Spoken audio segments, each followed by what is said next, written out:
Thank you, Tom. No problem. Sorry, Paul.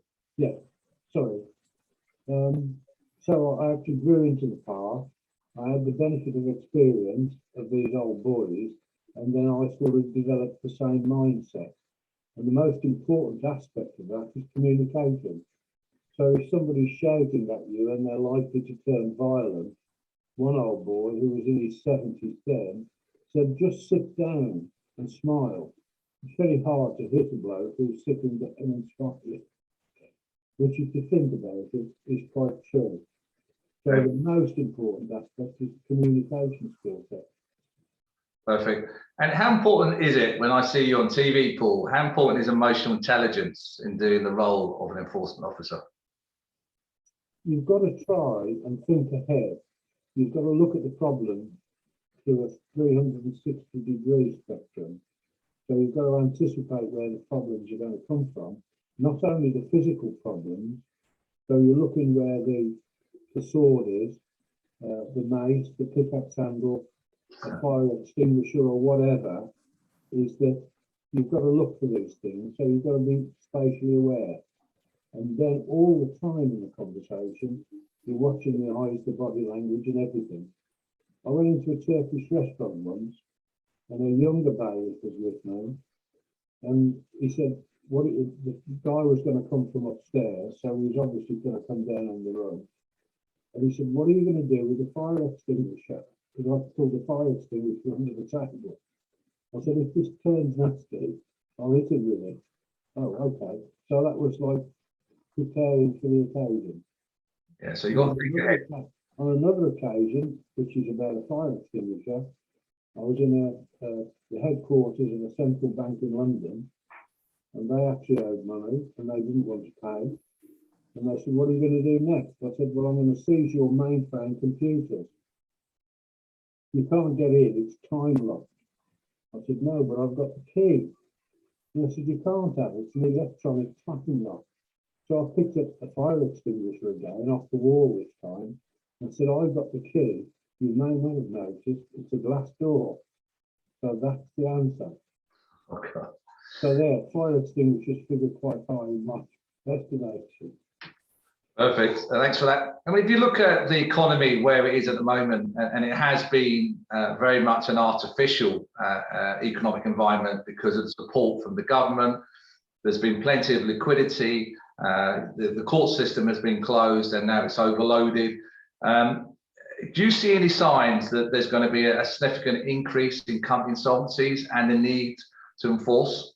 I think there's going to be a huge increase in company insolvencies, and all of the insolvency practitioners I know and the Inland Revenue are renting extra office space, desks and so on to actually anticipate the problem. Don't know how far away it's going to be, but I think it will be triggered by the bounce back loan and the various other loan systems. That'll be the trigger to start the landslide. Okay.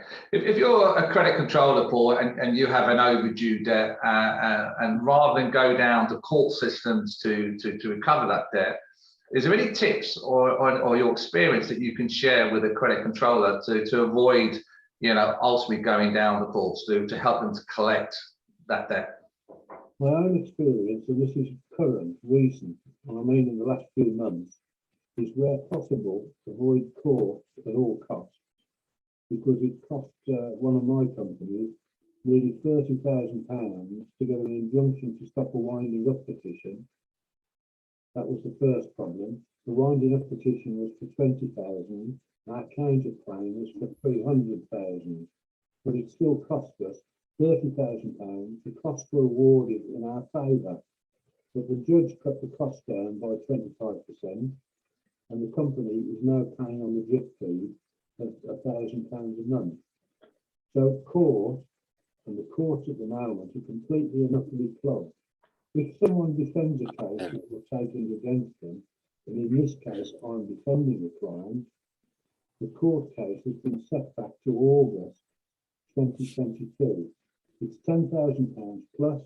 In that time, the claimant could well have gone broke anyway.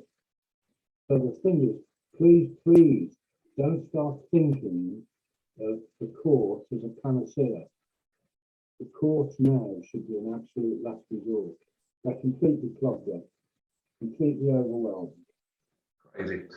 We also understand, Paul, that that you're active in company restructuring market. Can you just give us some idea of what that actually entails? The practical benefits of my experience, and bear in mind from what I've just said, I've worked on both sides of the fence. In fact, I once went into the Inland Revenue Special Investigations Division near Tower Bridge in London one day. Was introduced into the office, and I walked around the back of the desk and sat down. The guy, the inspector, was totally taken off guard. "Excuse me, Mr. Bohill," he said, "you're sitting in my chair." I said, "I'm awfully sorry, this is the side of the desk I'm used to sitting in." But I said, "I'll change it if it makes you feel uncomfortable." We completely threw the meeting. We didn't know where to start after that. And we reached an amicable settlement for the class. Oh, sorry, it did help that he came from Wolverhampton. And it turned out we had an auntie that we knew in common. So we go back to personal skills and picking on the common ground. Once you've established common ground, it will change the entire flow of the conversation. And do most companies go down this route when it's too late? When is the optimum time for a company to consider restructuring? You need to be restructured as soon as any of the following flags up. Problems with the bank, overdue accounts, which are causing bank accounts to be frozen. Speak to your accountants, make sure that your strike-offs, and I'm running over 100 companies in fact. The problem is that you're not looking for the warning signs. The warning signs are cash flow, insolvency practitioners emailing you. I mean, I actually just go onto the website occasionally and ask the questions and get a flood of letters from regular people that I support, obviously, and they either say, "Well, Paul Bohill looks as if he's in trouble, we'll write to him," but that's not the case. So the warning signs are out there.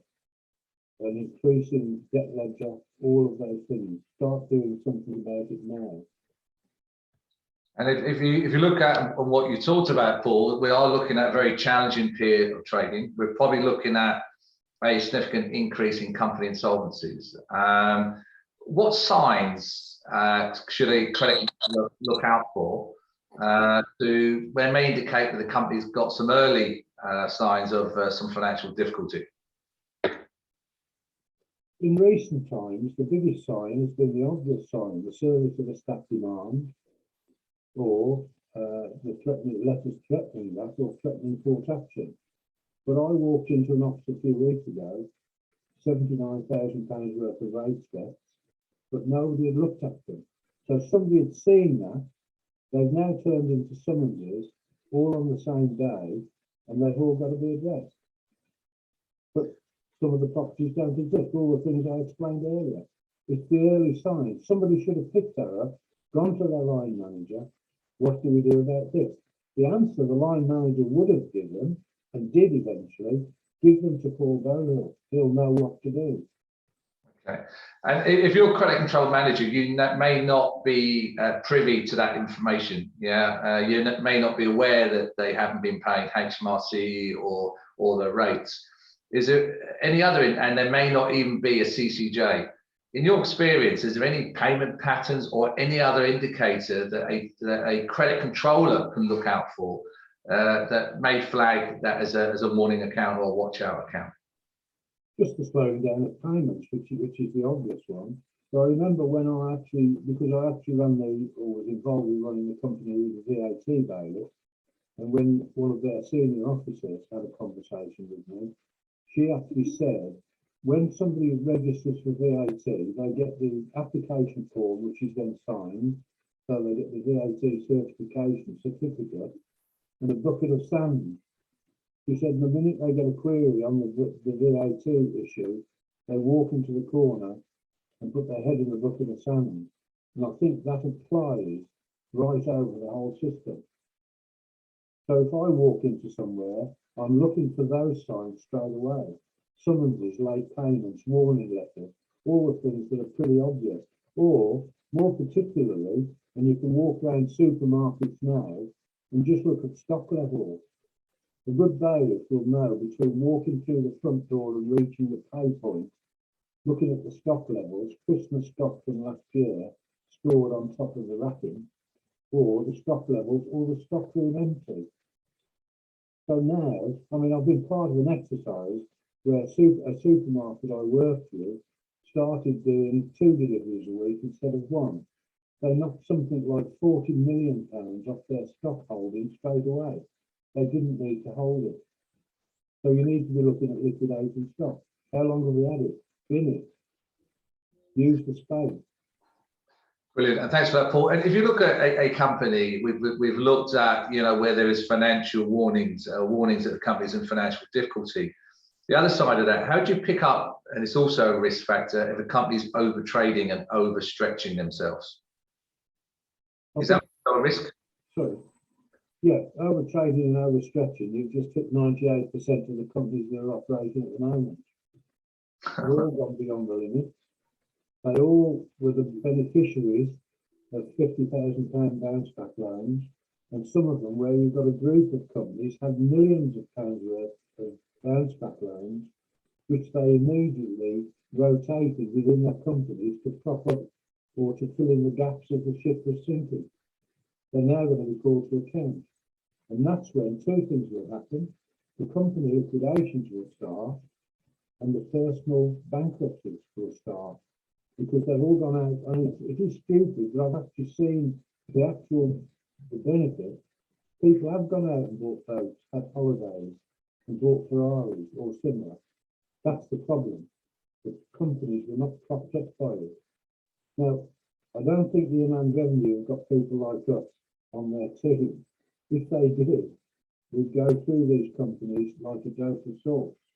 But it's going to take time. I think in 2 or 3 years' time, there's going to be a lot of problems. And it might take that long to surface. So if you look at the court systems, I've got a massive backlog. Your HMRC are going to be under pressure. So again, that's going to exacerbate a very, very tough period of trading. In addition to we looked at the negative side in the sense that what you do, but also I understand, Paul, that you look at health checks of a business. So the business may not be in any financial difficulty, but it's also good practice to have a health check from time to time. So what do you do in that regard? The first and foremost rule is to speak with the accountants or to look at the accounts. One of the biggest problems with smaller businesses, and a small business might still be turning over £1 million a year, what systems have they got in place to monitor their cash flow and make projections about things like VAT, mortgage repayments or whatever? And I can remember going into a business 30 years ago, and they had a massive computer then, but they owed one of my companies £40,000. But the guy was so well versed in the account system that he was able to say, I can pay you the 40 grand at 3 o'clock this afternoon. He knew every payment that was going out, and he had a trial balance running continuously. If you go into other companies, they haven't got a clue. So you need a good accountant. Don't try and do the bookkeeping yourself. Get accountants involved at an early stage. They're worth every penny. Brilliant. And if you look at what you do and you look at very much your colourful life, Paul, it's important also, what's the funniest excuse you've ever come across for someone to not pay? There's a whole raft of them. There's a whole raft of them. From like, I'm sorry the father's died, so you're asking for the death certificate. I mean, this does happen in real life, but there are debt collection companies out there who are still pursuing debts from people who died some time ago. And I was asked for advice on one last week. I said, you must respond to this. Send them a copy of the death certificate. They sent a photocopy. The people actually then responded and asked for the original, which I think is outrageous. Which brings me on to another favourite topic.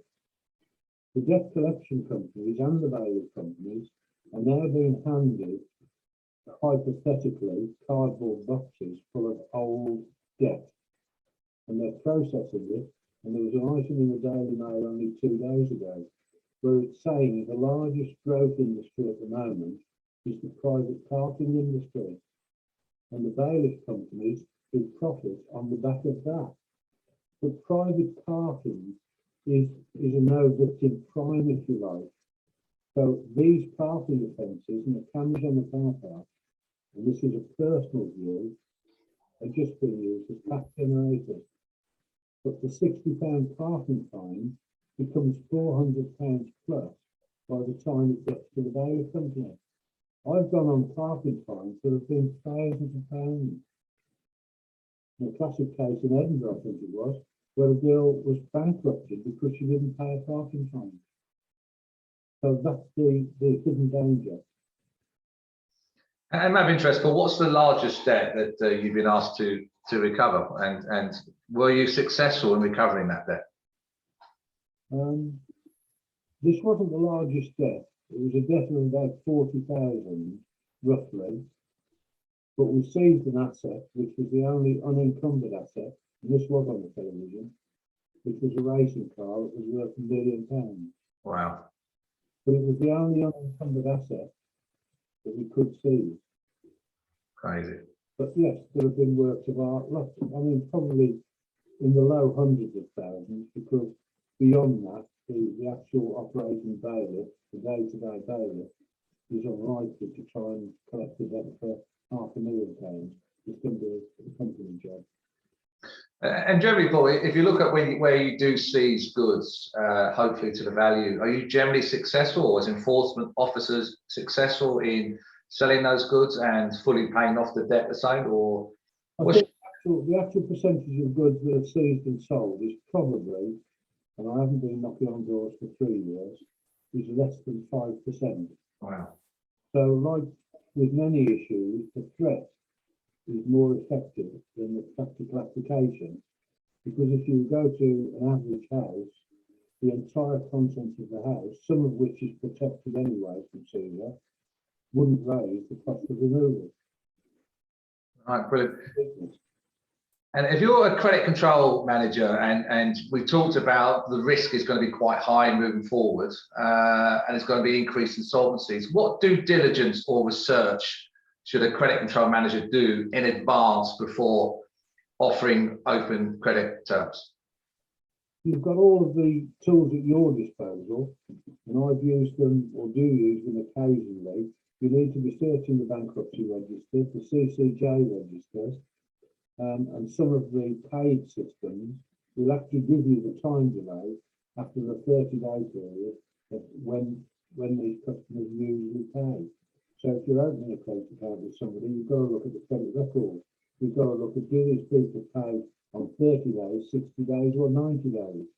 And if they're paying on 90 days, you need to impose conditions or regulate the system. It's all out there if you look, so you can avoid the pitfalls. Okay, so if you look at what you do, and we talked about this really tough period of trading, and we're predicting insolvencies are going to be up 37% compared to 2019. So do you see the role of a credit control manager change post this economic challenge? Do you see it changing because of COVID? What's your vision of the future based on your experience when it comes to debt? I think the way forward is your credit controllers need to be talking to the customers. Now, credit controllers I've spoken to, because there are occasions when I am in direct communication with them, is first and foremost, please don't be aggressive. Because as soon as I start talking to people, one of two things happen. They do, and I think they're actually trained to do this, be aggressive. They're true, and bailiffs are the same. So this is another private concern. Bailiffs now dress, as the police do, in combat trousers, steel toe cap boots, and in black. And they wear bulletproof vests. Now, I was one of the first bailiff companies to introduce the bulletproof vest. And I did that because I felt that it was necessary, because a bailiff and a housing officer was shot at in East London when I was less than a mile away a few years ago. But you've got to communicate. The debtor is not always the enemy. And this is the mistake that many people will make. The debtor is the enemy and we're the oppressor. You haven't. You've got to negotiate. Even only yesterday, I went to speak to a tenant who was about £17,000 in arrears with their rent, but I came away with a payment proposal. All the threatening letters and the bailiffs in the world wouldn't have produced that. But because I turned up in civvies, as it were, knocked on the door, spoke, stroked the dog, did all the things that good people do, and the guy opened up and told me exactly what his financial position was. That's what your credit controls are going to do. Yeah, and you must have during that course heard some very sad stories. Yeah, very sad. Yeah, and we did get emotional. To say that we weren't emotionally involved is quite incorrect. We saw absolute disaster. Children and their mother sleeping on the floor of the house in Croydon, where every vertical and horizontal surface in the house was covered in mould. I walked into the bathroom and the towels were hanging to dry, but they were soaking wet. But she was using a clothes dryer without an exhaust. So she was using an electric clothes dryer that was actually generating condensation. But that's the worst thing I ever saw. I think we actually put the woman up in our hotel. Crazy. But we take point of issue. Committed Christians we're not, but we did actually dip into our own pocket to actually do that. Okay, so you have a heart full. Yeah. Another one, we smashed the door. This is smashed the door down because nobody would come to the door to find the guy was in the room. Tragically, he was a deaf mute. We didn't hear the door and we couldn't communicate. So that took us right back. We overreacted there. I don't see what else we could have done, but we took him down to the council office, arranged for someone who could speak his language or no language, and resolve the situation again. So things are not always as they seem, but aggression has no place in your credit controller's repertoire. Okay, and if you look at today's environment and you're a credit control manager and you've got an overdue debt and you threaten court action, and the debtor says, well, take me to court because it's going to take you many, many months given the current court system. Are you advising not to threaten the court action as where you may have done probably years ago? I'm just saying it's an empty threat now. Classic. We were threatened with clients was threatened with a stat demand for £10,000 debt. So he applied for the stat demand to be set aside because it was a defended action. So they then had to pay the cost of the set aside, first and foremost. The defence was then acknowledged and the court case is set for August next year. Wow. So there's how effective the court system is. I mean, I'm waiting for repossessions now, which are months and months behind. One I went to again only yesterday, where the arrears are about £18,000, and it's taken a year to get the possession proceedings to the court now. Wow. Is there a size of debt that's not worth pursuing, even the current court at the moment? So is there a certain size debt you would say not worth going through the courts, you're better off dealing with it another way? As long as the public aren't watching this conversation, I mean, realistically, it's not worth going to court with anything for less than £1,000. But straight away, we had a £12,000 debt, which was part of the winding up petition. They paid off £5,000 of the debt, which means we can't wind them up anyway. So there's all sorts of issues, and we've now got this period, the cooling down period on personal debts, for example, where you can actually apply, you can go to an insolvency practitioner, and you can have a cooling down period. They're all available. The entire system is stacked in the favour of the actual debtor. You have to be careful. I'm not saying that's entirely wrong, but if you take my view, my experience, is there's only 15 or 20% of the debtors who are really repeat offenders. The rest of people are not in debt because they choose to be there. Okay, and if you look at an overdue debt and a debtor customer comes to you and says, can I pay the debt over on stage payments over a period of time?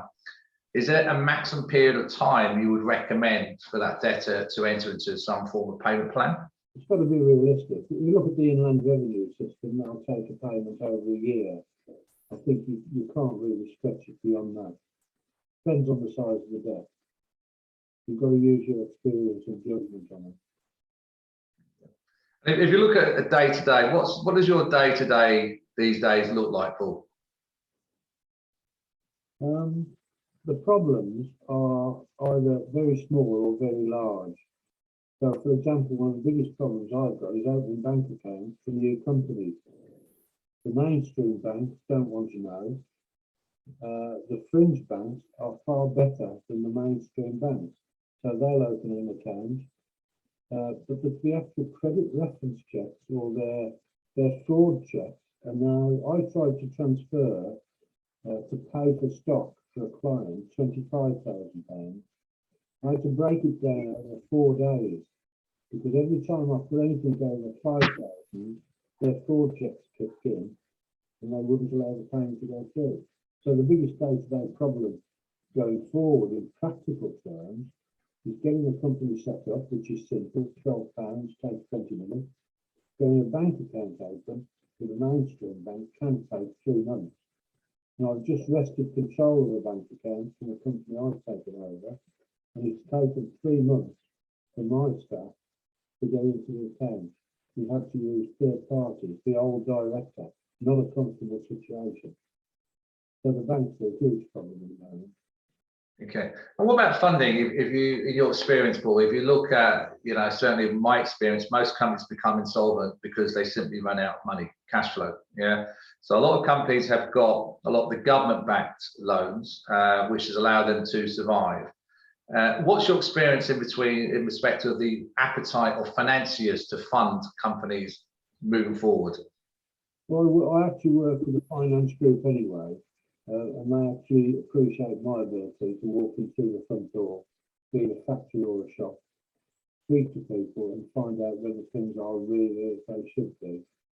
An example of this, and this is one of the key features, I went into a company years ago that had about a £4 million hole in its accounts. So I was asked by the accountant to go in as a cleansing contractor all around to sort of get right into the place and find out what the problem was. And I actually found it. It was a huge store of stainless steel bolts that were involved in the aircraft industry. There were tens of thousands, and each one was worth roughly £10. But they got tainted because they were left outside and became unusable. So they kept carrying millions of pounds worth of stock that was worthless over in the account, until a day came when they needed to quantify what they really had. So the same applies with the corner sweet shop. How much stock have you got? How much have you got in your business that's not actually earning money? And if it's not earning money, look at the face mask situation now. We've got tens of millions of pounds of face masks, but we're paying millions to store them. The same applies with tins of things or sheets of glass. You need to carry the stock. You need to pare the company down. You need to be looking now. And if you look at the sectors that may get more affected moving forward, for example, the hospitality sector, is there any other sectors that you see potentially will be affected more as we come out of this pandemic, as the economy recovers, than others? We go back into the age-old problem of overtrading, which you've already mentioned. So everybody gets buoyed up. Now the hospitality will be buoyed up by Christmas. It's all going to happen for Christmas, but then after Christmas, there's going to be a slump. So you need to be planning for the downturn. And every trade has got the same issue. Cash flow is not king. Cash flow and planning. I think there's one thing, and I do suffer from this, but I've been known to spend time in pubs. The hospitality sector could increase its turnover by 100% if they taught the staff to smile. I called a waitress over in a bar only last week, and I gave her a £10 note. "What's this for?" she said. "I haven't done anything yet." I said, "You smile."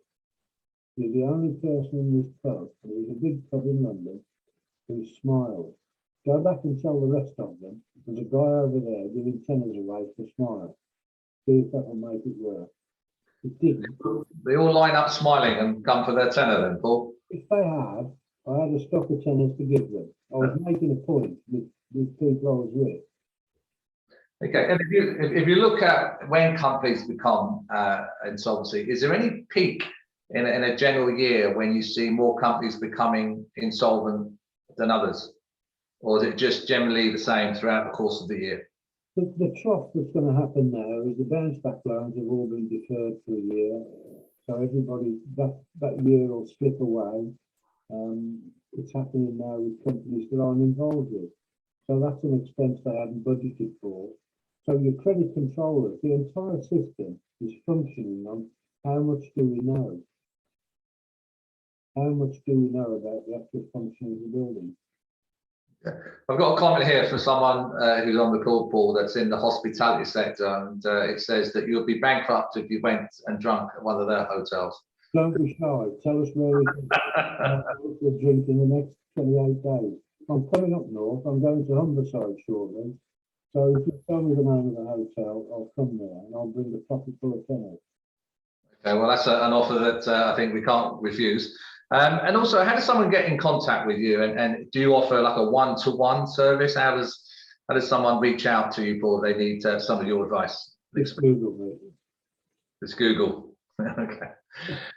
Right. I certainly have no more questions. So unless anyone else has any questions on the forum, or Paul, do you want to have a closing sort of comment or observation or conclusion to your many experiences in life? My many experiences in life have been put to good use, but it's because I suffered. I've been divorced, I've been skint, I've had hard times, which tempers the way that I look at people. And most of the people out there in the debt industry, on the debtor side, they're not there because they wanted to be. They're there because the universal credit wasn't paid on time and they had to go to loan sharks, whatever it might be. Most people are decent people. And somehow your credit controllers are going to find the chink in their armour. Because if there isn't, you can't get blood out of a stone. And how many times have I said that? You knock on the door, you walk around, the house is a disaster or the business is on its knees. There's nothing you can do to make it work. You've got to be resourceful. You've got to find something. Perfect. Okay, well, it leaves me to say thank you for those that's attended, and Paul, thank you for sharing some of your wisdom and experience. And if everyone needs any access to that, then go to Google. And there's other search engines out there, and search for Paul Bohill, and I'm sure you'll get in contact with him. So thank you, everyone, and a special thank you to you, Paul. You're welcome. You're welcome. Bye-bye.